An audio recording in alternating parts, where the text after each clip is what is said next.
Olá, tudo bem? Eu sou Alexandre Pereira, sou advogado. Eu estou aqui para comentar um vídeo que, assim, na época eu participei das investigações. Hoje eu sou advogado, mas antes eu era investigador de polícia. Em 2017 houve um caso de repercussão aqui em São José dos Campos. Uma mulher foi morta em decorrência, assim, num primeiro momento nós verificamos ferimentos contundentes na cabeça. A gente não sabia o que era. Essa senhora era uma garota de programa. E ela foi encontrada morta num hotel ali no centro de São José dos Campos. Começamos a investigação, testemunhas, a nossa perícia, o trabalho científico começou a ser operacionalizado ali já no local de homicídio. Estava o corpo dessa senhora com ferimentos, até aparentava uma conotação sexual de crime. As testemunhas narraram mais ou menos o perfil do suspeito. Foi elaborado com base num dos relatos de uma testemunha que acompanhou essa pessoa entrando com essa prostituta no hotel, e foi feito um perfil do rosto dela, o que comumente chamamos de retrato falado. Essa testemunha narra as características físicas do suspeito e um desenhista, perito, faz esse retrato falado. Essa era a única informação que a gente tinha. A gente tinha mais ou menos as características físicas da pessoa e mais esse retrato falado. Pois bem, começamos a investigação. A falta de elo de ligação entre essa senhora que foi morta e o possível autor dificultou bastante a investigação. Nós trabalhamos nisso daí, apesar de termos muitos vestígios oriundos da cena de crime, essa vida da vítima de fazer programas sexuais complicavam, porque assim várias pessoas a procuravam para esse tipo de serviço. Pois bem, o que nós tínhamos? Um rosto, ou assim um desenho que poderia ser muito parecido com o rosto ou não. Por que eu digo isso daí? Porque a gente trabalha com questões subjetivas da testemunha. A testemunha narra como que era o rosto, nariz, olho. Então, às vezes, o retrato falado fica muito próximo do que é a pessoa de verdade. Mas, muitas vezes, algumas pessoas têm um pouco de dificuldade e, assim, o retrato falado não fica tão bom. Mas é o que a gente tinha, né? A gente trabalhou com isso daí.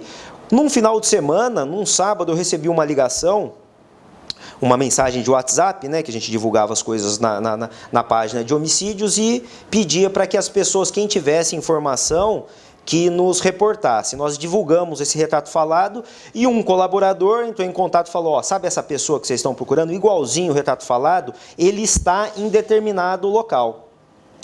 Daí eu acionei, foi até difícil, eu consegui só uma pessoa da equipe, o Fabrício foi me acompanhando, as outras pessoas estavam tudo com compromisso, a gente já tinha uma rotina extremamente desgastante durante a semana. De segunda a sexta a gente cumpria mandados e fazia as coisas, no final de semana a gente tinha para descansar, às vezes me aparecia isso daí. Como a gente não tinha outros elementos da investigação, a gente só tinha um rosto sem saber nem se era o rosto parecido, eu achei interessante a gente checar. Fomos eu e o Fabrício lá, era um local comercial, e segundo o informante, ele falou aqui, eu tenho certeza, é esse cara, porque o retrato falado é parecido e ele disse que ele tinha matado uma mulher. Então, esse elemento dado pelo colaborador auxiliou muito. Nós fomos até o local, daí as imagens mostram que isso daí, eu liguei, eu andava com uma câmera no boné, que a gente pegou e começou a fazer isso aí nas diligências. Eu não sabia o que ia esperar a gente não sabia se ele estava armado, se ele estava desarmado, qual que seria a reação dele, não sabíamos nem se de fato ele era realmente o autor do homicídio. Nós entramos, daí o vídeo mostra a hora que a gente pega e chega, visualiza como o informante falou, ele estava num local ali nesse comércio.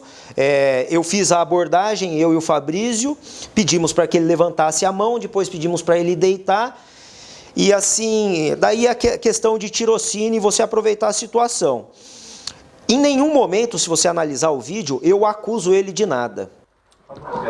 Sabe qual que é a pegada, né, tio? Hã? Você sabe qual que é a pegada, né? Ideia de homem no bagulho? Ideia de homem, você sabe qual que é a pegada, não sabe? Qual que foi a cena lá? Qual que foi a pegada? Vou falar a verdade. A verdade. Ela queria, no caso ela queria me roubar, entendeu? Aham. Ela queria me roubar. roubar. E aí, na hora que eu fui vestir a roupa, ela viu que eu procurei meu dinheiro, só que aí tava faltando, entendeu? E aí ela, não, você tem que tomar cuidado porque as pessoas, essas mulheres que é roubada, eu falei, aí quando eu fui procurar meu dinheiro, tava com 100 e pouco, cadê o dinheiro? Entendeu? Não tava mais dinheiro lá. E aí, ela, inclusive, ela tava usando, né, pai, perguntou se eu curti ou não, tal, e aí, o senhor sabe, né, pessoa alcoolizada e tudo. Aí eu fiquei, né, fiquei revoltado, assim. Por que eu faço esse tipo de pergunta aberta? Daí é a técnica de investigação e vale uma máxima de investigação. Faça a coisa bem feita da primeira vez, que você não vai ter uma segunda oportunidade. Porque se eu pego, em algum momento, eu falo de um homicídio, é possível que a pessoa empreste essa informação para dar uma versão falsa. Se você pegar e analisar no vídeo, eu não faço isso daí, eu faço perguntas abertas. Você sabe o porquê a gente está aqui? O que aconteceu, e ele dá a narrativa do que aconteceu, ele fala a respeito do crime e eu deixo ele falar, para ele dar a narrativa. Aí ele dá uma narrativa, ele imputa algumas coisas à vítima, o que é normal. Isso é o fenômeno da racionalização. Como é que funciona? O suspeito de homicídio, no primeiro momento, ele mente.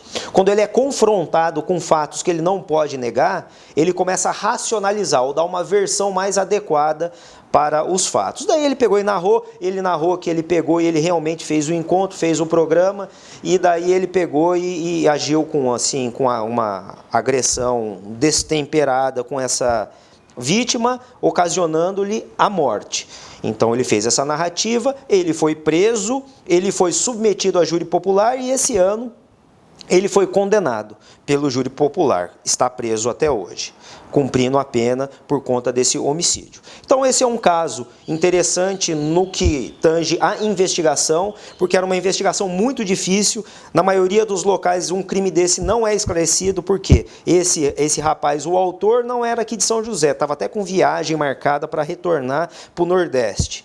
A vítima é uma vítima que, infelizmente, a sociedade também não dá muita atenção por conta dessa vida. Ela era uma prostituta, não tinha pessoas ali para estar cobrando da polícia uma investigação mais eficiente, e nós trabalhamos e conseguimos esclarecer esse crime, e essa pessoa foi submetida a júri popular e foi condenado. Importante a gente ressaltar nesse caso aí, o trabalho foi um dos primeiros casos que a gente fez com o Dr. Darcy Ribeiro, o delegado que veio da DISE, começou a trabalhar com a gente. Ele, nesse sábado, ele já foi, nos acompanhou nas diligências, e foi um trabalho muito interessante que nós fizemos. Eu tenho muito orgulho, eu tenho certeza que toda a equipe de homicídios também tem. Tá bom? Obrigado aí. Nos vemos na próxima. Antes, se vocês puderem curtir aqui a nossa página aqui do YouTube, homicídios.40 é o ponto escrito ponto 40. A gente também tem no Instagram, que é um pouquinho diferente, @homicídios, daí é o ponto, o sinal ponto 40, e o Facebook, tá, eu curti e todas essas coisas para pegar e acompanhar. Se vocês gostarem, a gente faz mais vídeos contando os outros casos aí, deu bastante repercussão, eu acho interessante explicar, tá bom? Mais uma vez, muito obrigado, tchau, tchau, até a próxima.